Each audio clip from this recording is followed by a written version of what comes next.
most intellectual, very handsome, very eloquent actor that we have in this country. I like to call him the 21st century god of the Nollywood screen. You don't know who I'm talking about. Do you know who I'm talking about? Of course, try to make a quick guess. His name starts with letter D and ends somewhere on the E. Try it. This morning, I'm glad to introduce you for the very first time on Spectrum Television, Rise and Shine Saturday, Daniel F. Young Etim! Woo!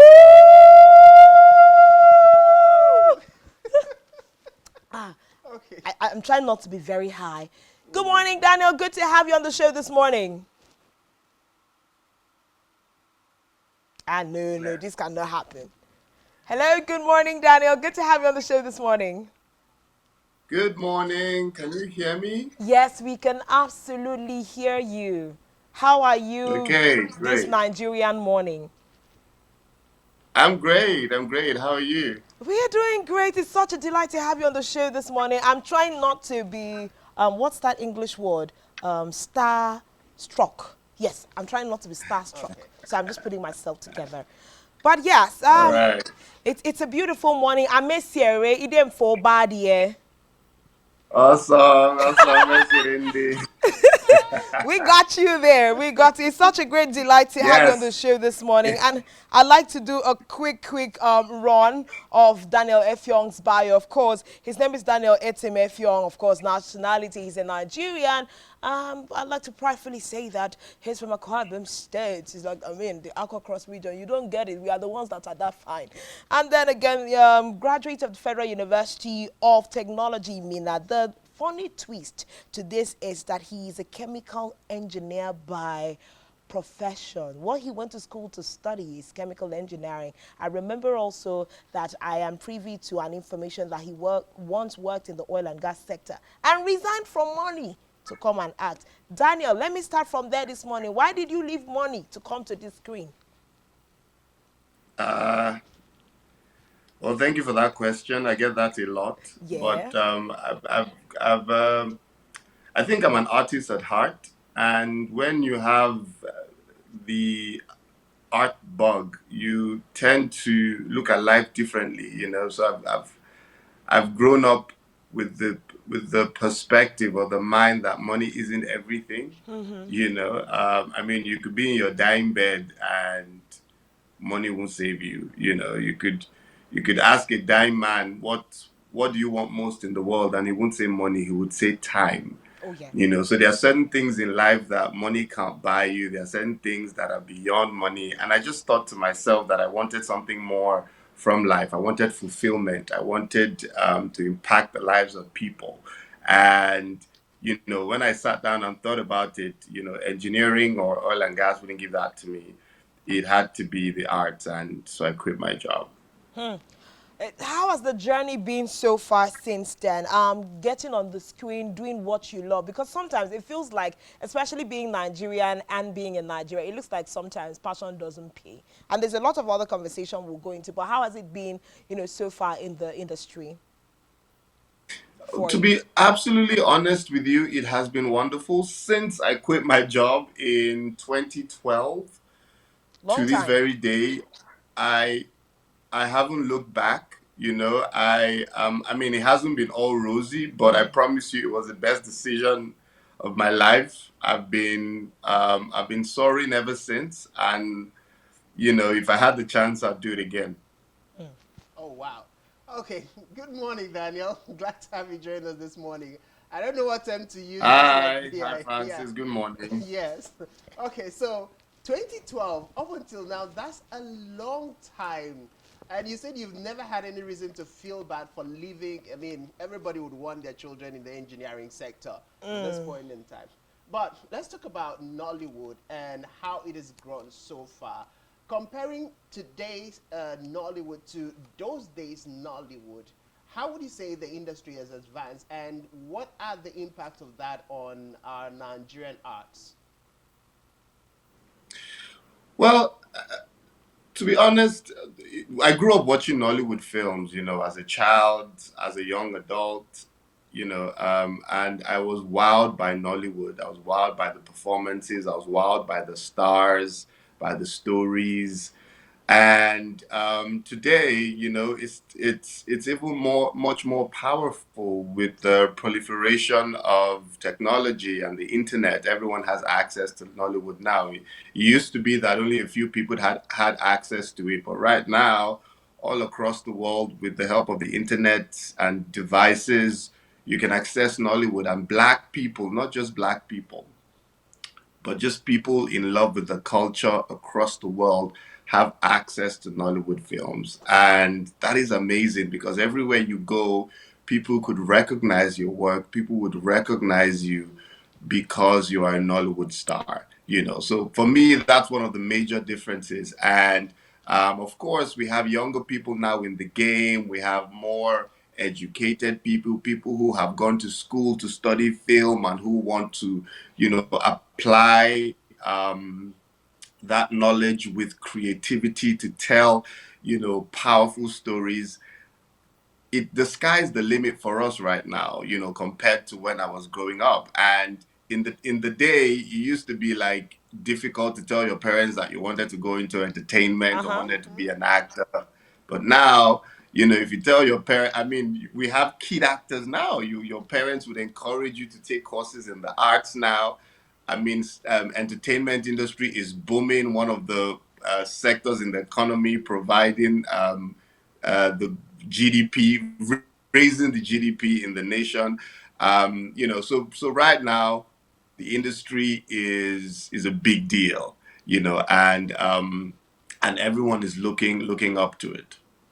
Talking about increasing the GDP of the country, we know that the entertainment industry, especially Nollywood, has been churning in, like tons and tons of millions of naira. But part of the conversations we've been looking at recently, especially even with your conversation recently with Dayami, is the fact that thespians are being paid,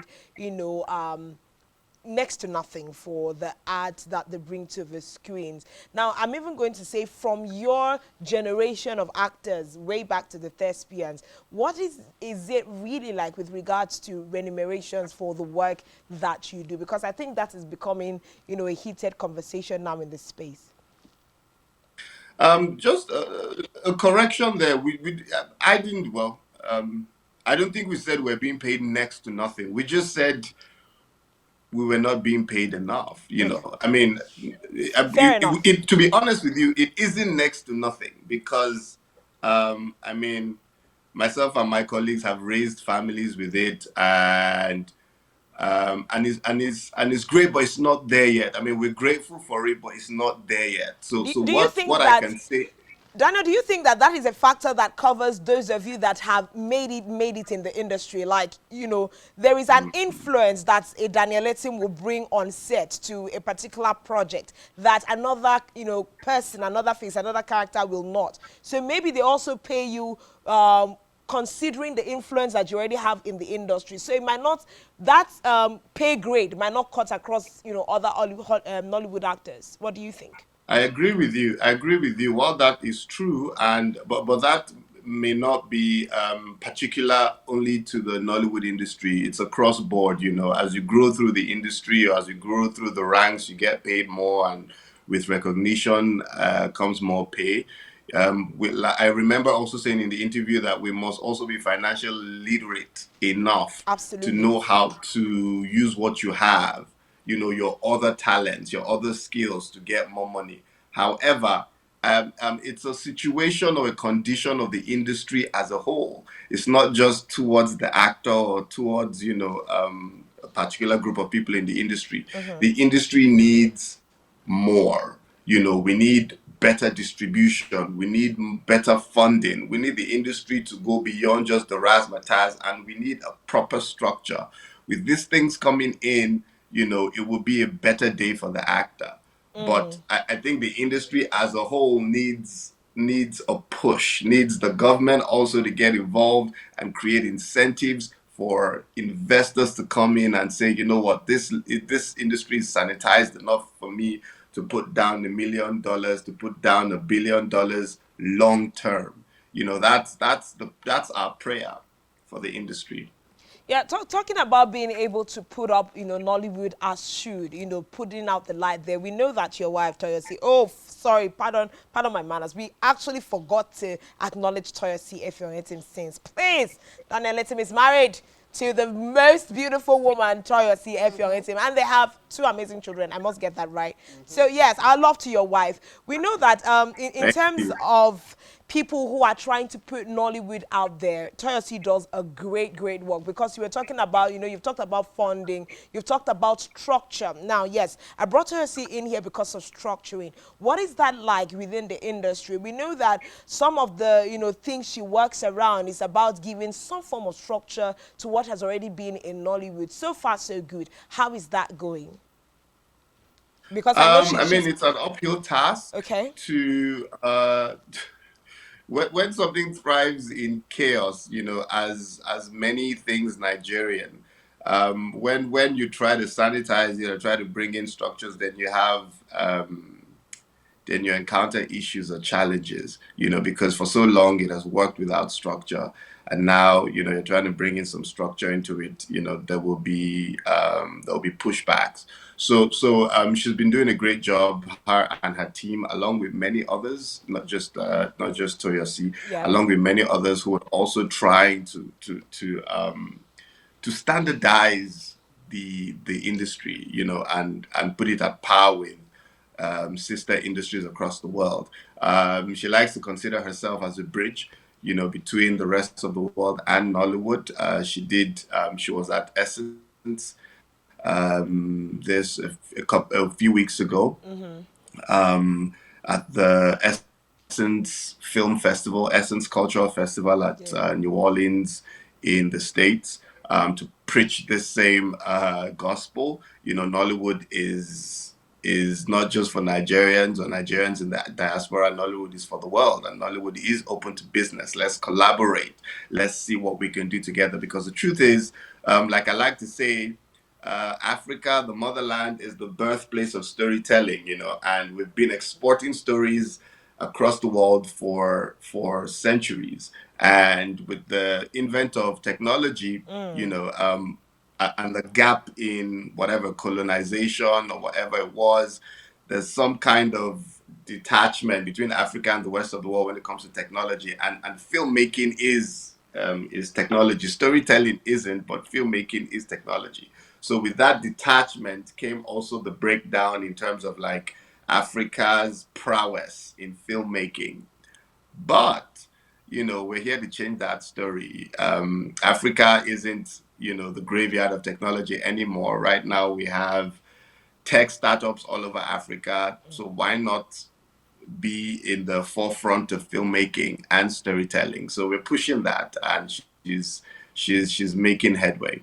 Okay, so at this point, I'd like to come down a little bit to what the upcoming generations are aspiring for. Now, one of the conversations we've had in the Nollywood industry is the fact that for a long time we've had most of our stories being told, by the outsiders. And so there's been this conversation for us to be the ones telling our stories, for Africans to tell African stories the African way. Now, do you think we are doing enough to drive those kinds of conversations?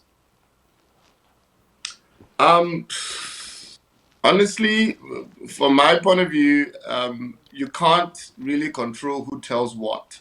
You know, we just have to tell our stories. And yes, we've had situations where foreigners come in and tell our stories, and we don't like it, and we complain.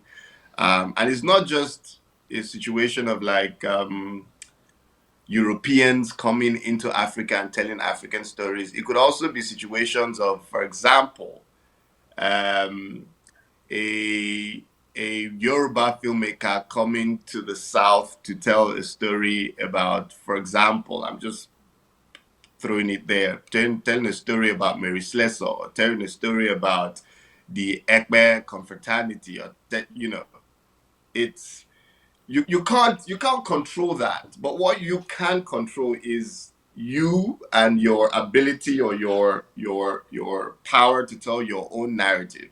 So what we should do is tell more of our own stories. Great, they have told their story. We may have been misrepresented, but the onus is on us to get up and tell our own stories. And until we do that, then there'll always be that gap, or always be that feeling of being undone when other people tell our stories. So if we don't like it, let's get up and tell our own stories. And it starts from the little things. It doesn't have to be it doesn't have to be big and huge. It can, you just played a video of just too funny. That's he started off doing skits. So it's not necessarily, it doesn't have to be grand. Just start and tell your story, even if it means starting off with skits. So tell your skits, and the world will recognize it. Why? The internet. How did they find out about Just Too Funny, and how were they able to invite him to one of the greatest platforms in the world, America's Got Talent? From his skits, he makes these things with his phones, he makes these things with little cameras, and he puts it on the internet. So this is a message to creators out there, creatives out there. And I get this question all the time: oh, how can I get noticed? Oh, how? Just start, do something, and put it on the web. The web, the internet is one of the great equalizers in the world. People, you can be a villager somewhere in Ikorokon, my village, but put something on the internet, and someone on the other side of the globe, in Chicago, in China, would see it. So get something out there, tell your stories, put it out there, no matter how small it looks, no matter how insignificant you feel it is, put it out there, and the world will see it. Okay, great. Great conversation with you this morning, and there's something you touched on that I want to, quickly run to. The fact that, technology is really, really a big part of, film production and the likes. We know that Hollywood is currently on strike because of the introduction of AI and other related things. How do you think this is going to impact Nollywood in the nearest future? Now, the nearest future sometimes might sound like we take a little bit before we catch up on the fast-tracked technology, but we know it's already here to stay. How is this, going to affect Nollywood? Hollywood is already striking. What's the fate of Nollywood? To be honest, it will come through. It's a storm that has been brewing for a while, and we can't escape it. It's like when the internet started, it put people out of business. It put the DVD players out of business. Whether we like it or not, it will put some people out of business. The conversation to have now is how to jump on board that bandwagon. How to not be left behind. What I tell people now is get knowledge, get informed. Know about it, know about AI, know about how know about how you can take advantage of it, know how you can become a player. In AI right now. Don't wait for it. I see.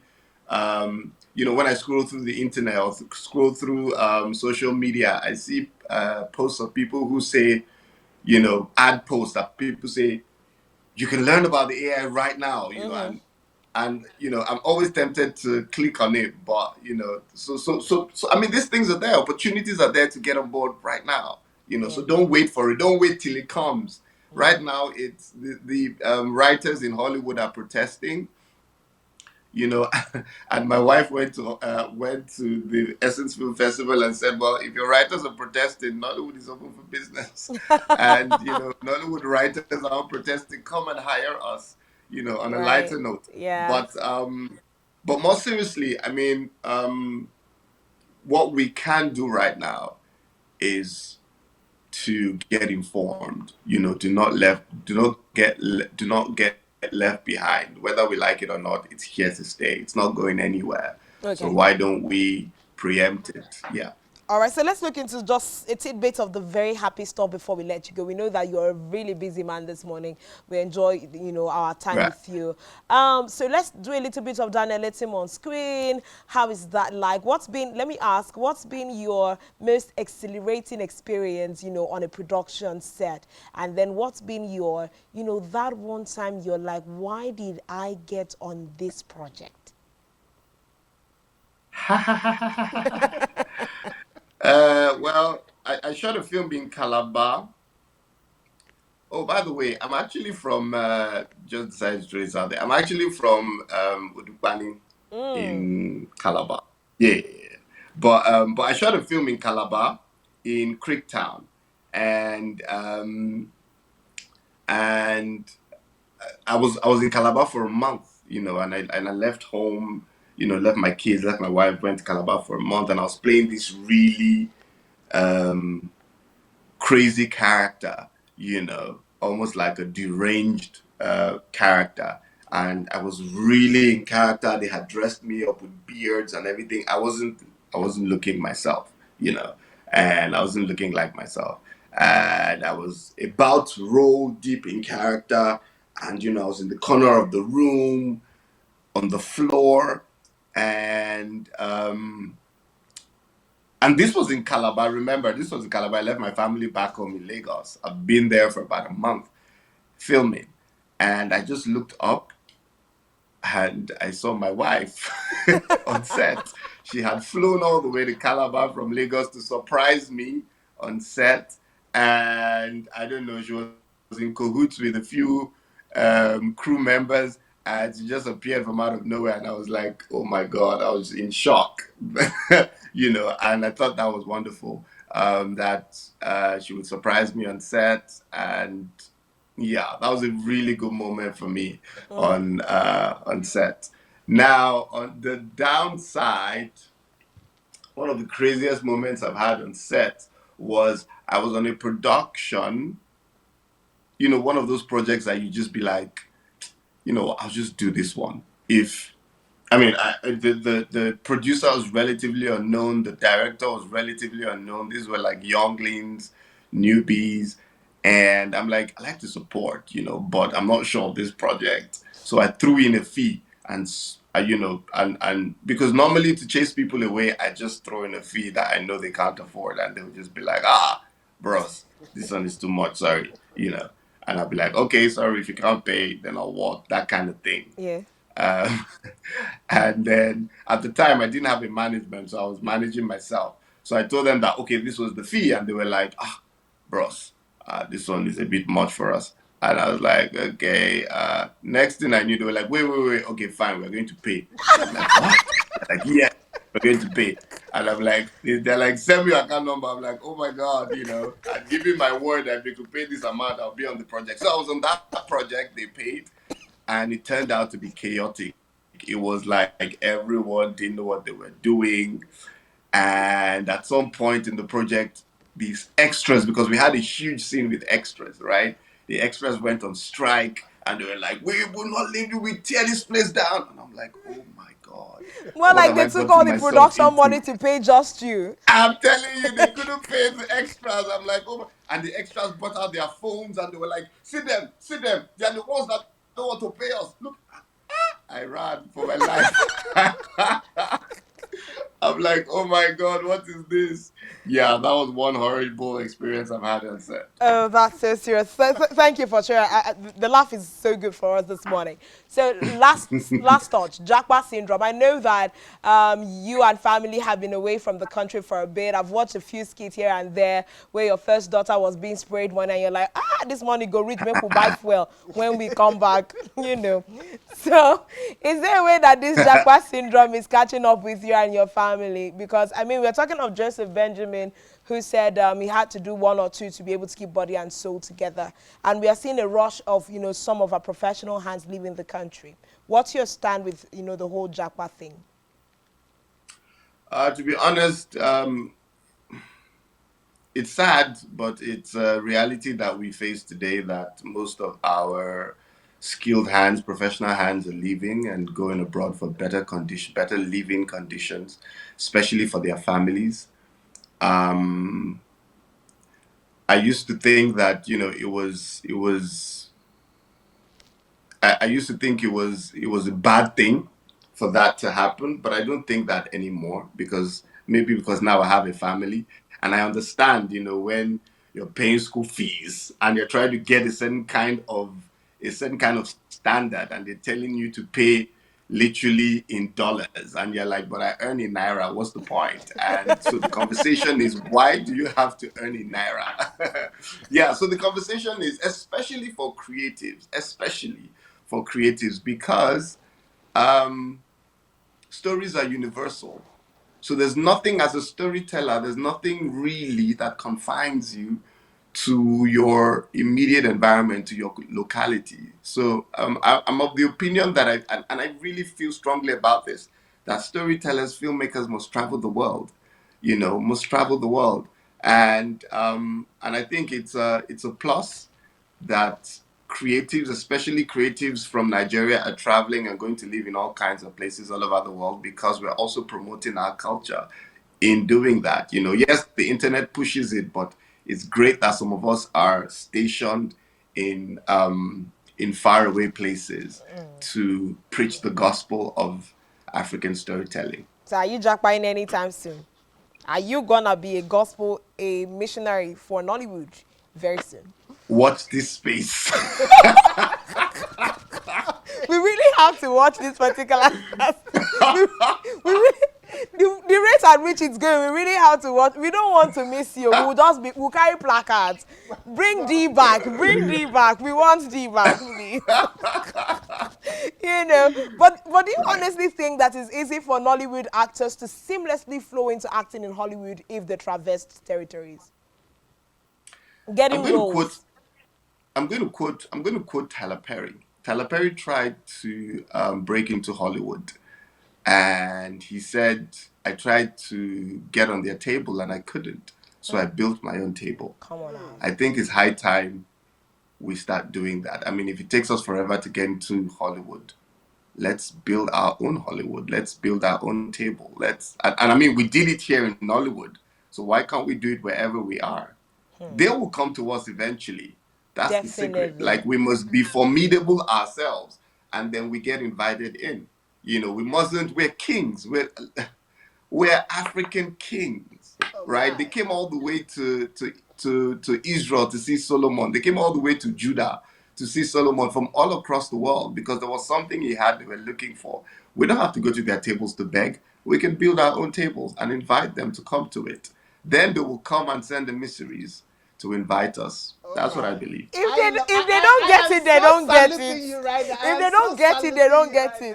And if you don't have a spiritual ear, you will not just hear what Daniel said. But that's all I'm going to say. I'm not going to stretch this interview anymore. You know what? I wish we had a lot more time. I wish, most importantly, you had a lot more time on your hands for this conversation to stretch, but we know we have to let you go. Yes. But then I'm going to hold you to ransom, though. I hope that we're going to have an opportunity to extend this conversation at another time when you do have the time. But thank you so much, Dan, for coming on the show. We truly appreciate you. Thank you. Thank you for having me. Thank you. It was such a great delight. I love tutorials and the family. We'll do this again sometime.